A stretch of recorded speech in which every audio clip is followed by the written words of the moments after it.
कभी कभी इंसान अपनी जिंदगी बेहतर बनाने निकलता है, लेकिन किस्मत उसे ऐसी जगह पहुंचा देती है जहां से जिंदा लौटना भी एक चमत्कार बन जाता है।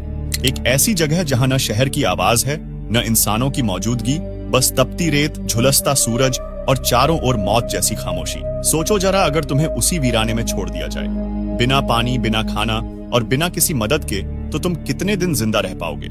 शायद 1 दिन, शायद 2 दिन, लेकिन अब सोचो कोई आदमी वहां 3.5 साल तक जिंदा रहा, वो भी बिना किसी उम्मीद के। यह कोई काल्पनिक कहानी नहीं, बल्कि एक सच्ची घटना है जिसने पूरे भारत को झकझोर कर रख दिया था। यह कहानी है एक आम भारतीय की, जो अपने परिवार का पेट पालने सऊदी अरब गया था, लेकिन वहां उसे ऐसी जगह पहुंचा दिया गया जहां जिंदगी का मतलब ही बदल गया। यह है नजीब मोहम्मद की सच्ची कहानी, उस आदमी की जिसने रेगिस्तान के बीच 3.5 साल तक जिंदगी और मौत दोनों को बहुत करीब से देखा है। तो चलिए शुरू करते हैं। नजीब मोहम्मद केरल के एक छोटे से कस्बे में रहते थे।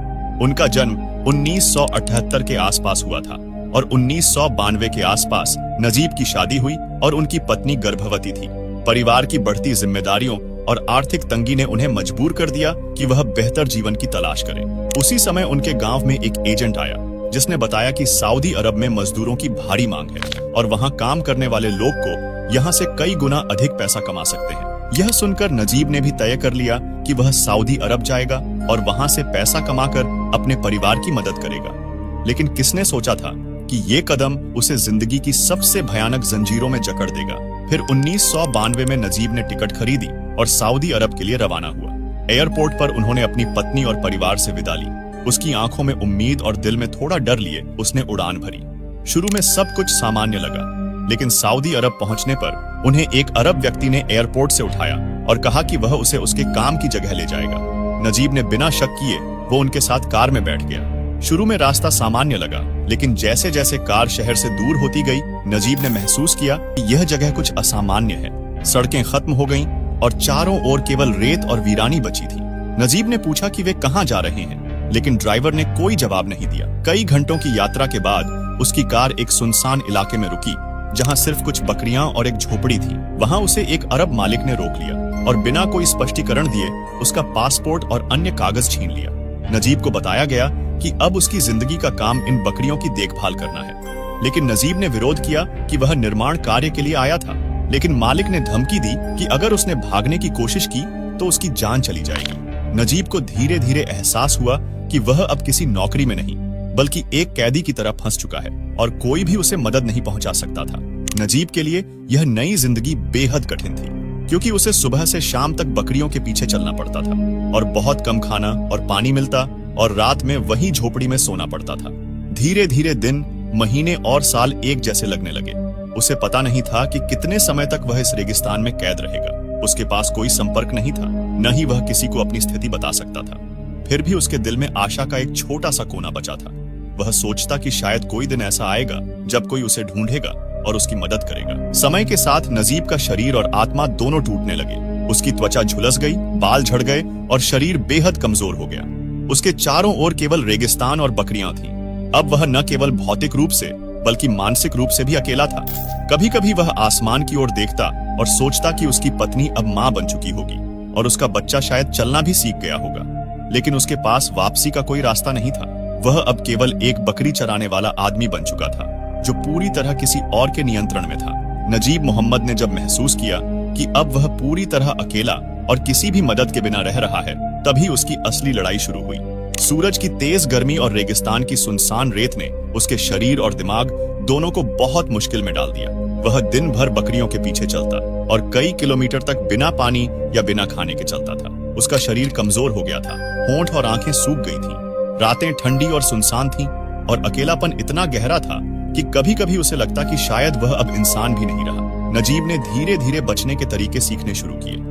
उसने बकरियों की आदतें समझी, रेगिस्तान में छिपी जगहों को अपने बचाव के लिए इस्तेमाल किया और थोड़ा थोड़ा खाना और पानी लेना सीख लिया। कई बार सूरज की तेजी और गर्म रेत ने उसे बेहोश कर दिया, लेकिन वह फिर भी उठ खड़ा होता था। उसने देखा कि छोटे पानी के स्रोत और छायादार टीले उसकी मदद कर सकते हैं। यही चीजें उसे जिंदा रहने की राह दिखाती रही। नजीब ने पास पड़ोस के मजदूरों से बातचीत की, लेकिन अधिकांश लोग अलग अलग जगह काम करते थे, इसलिए कोई स्थायी साथी नहीं मिला। अकेलापन बढ़ता गया, पर नजीब ने हार नहीं मानी। उसने बकरियों से बातें करना शुरू किया और धीरे धीरे वे उसके जीवन का सहारा बन गई। हर दिन सूरज की तपिश, भूख और प्यास के बीच भी उसकी जिंदा रहने की इच्छा और उम्मीद जल रही थी। समय के साथ नजीब ने सोचा कि अगर वह आजाद होना चाहता है तो भागने की योजना बनानी होगी, लेकिन बिना पानी और दिशा के कोई भी प्रयास खतरनाक था। फिर भी उसने मन में ठान लिया कि वह हार नहीं मानेगा। यही समय था जब नजीब ने जाना कि जीवन केवल खाने पीने का नाम नहीं है, बल्कि मानसिक दृढ़ता और उम्मीद भी जरूरी है। सालों की कठिनाइयों ने उसे सीख दी कि इंसान तब तक जिंदा रहता है जब तक उसके भीतर आशा और हिम्मत बची रहती है। इस तरह नजीब ने रेगिस्तान की कठोर परिस्थितियों को अपने जीवन का हिस्सा बना लिया। उसने हर चुनौती के साथ जीना सीख लिया, क्योंकि उसके भीतर अब जिंदा रहने की जिद और अपनी आजादी की उम्मीद बनी रही। फिर नजीब ने रेगिस्तान में लंबे समय तक रहने के बाद समझ लिया कि अगर वह आजाद होना चाहता है तो इंतजार नहीं कर सकता। इसलिए उसको अब भागने के लिए एक साथी की जरूरत थी, और तभी उसे एक मजदूर मिला। फिर दोनों ने धीरे धीरे भागने की योजना बनाई। रात के अंधेरे में उन्होंने रेगिस्तान में कदम रखा। उनके पास न नक्शा था, न पर्याप्त पानी, न कोई मदद की उम्मीद। उसके पास थी तो सिर्फ उम्मीद और हिम्मत।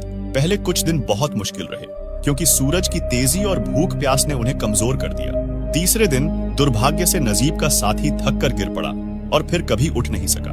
नजीब ने उसे बचाने की कोशिश की, लेकिन वह मर चुका था। नजीब बहुत दुखी हुआ, लेकिन उसने खुद को संभाला। नजीब को अकेले चलते हुए कई दिन बीत चुके थे। नजीब का शरीर बहुत कमजोर हो गया, लेकिन तभी उसने दूर से ऊंटों की घंटियों की आवाज सुनी। उसने हिम्मत जुटाई और धीरे धीरे वहां पहुंचा। लोगों ने उसे पानी दिया और पास के पुलिस स्टेशन तक पहुंचाया। पुलिस शुरुआत में नजीब को पहचान नहीं पाई, क्योंकि उसके पास कोई पहचान पत्र नहीं था। नजीब ने अपनी पूरी कहानी बताई और भारतीय दूतावास तक यह खबर पहुंची। दूतावास ने उसकी पहचान की और उसे सुरक्षा और मदद दी। यही वह समय था जब नजीब ने महसूस किया कि अब वह सचमुच आजाद है। फिर 1995 में नजीब भारत लौटे। गांव में उनका स्वागत किया गया। फिर उनकी पत्नी ने पहले पहचानने में मुश्किल महसूस की, क्योंकि 3 साल की अनुपस्थिति ने उनका चेहरा और शरीर बदल दिया था। वह दुबले पतले हो गए थे, लेकिन उनकी आंखों में वही हिम्मत और उम्मीद थी जिसने उन्हें रेगिस्तान में जिंदा रखा। नजीब ने बाद में कहा कि यह अनुभव उसकी जिंदगी का सबसे कठिन लेकिन सबसे महत्वपूर्ण हिस्सा था। उसने सीखा कि इंसान तब तक जिंदा रहता है जब तक उसके भीतर आशा और जिंदा रहने की इच्छा मौजूद हो। उनकी कहानी लेखक बेन्यामिन की किताब आडू जीवितम में दर्ज हुई और बाद में इसके ऊपर एक फिल्म आई, द गोट लाइफ। आज नजीब अपने परिवार के साथ केरल में शांतिपूर्ण जीवन जी रहे हैं। उनकी कहानी यह सिखाती है कि चाहे परिस्थितियां कितनी भी कठिन हो, अगर इंसान में उम्मीद और हिम्मत हो तो वह जिंदा रह सकता है और अंत में आजाद भी हो सकता है।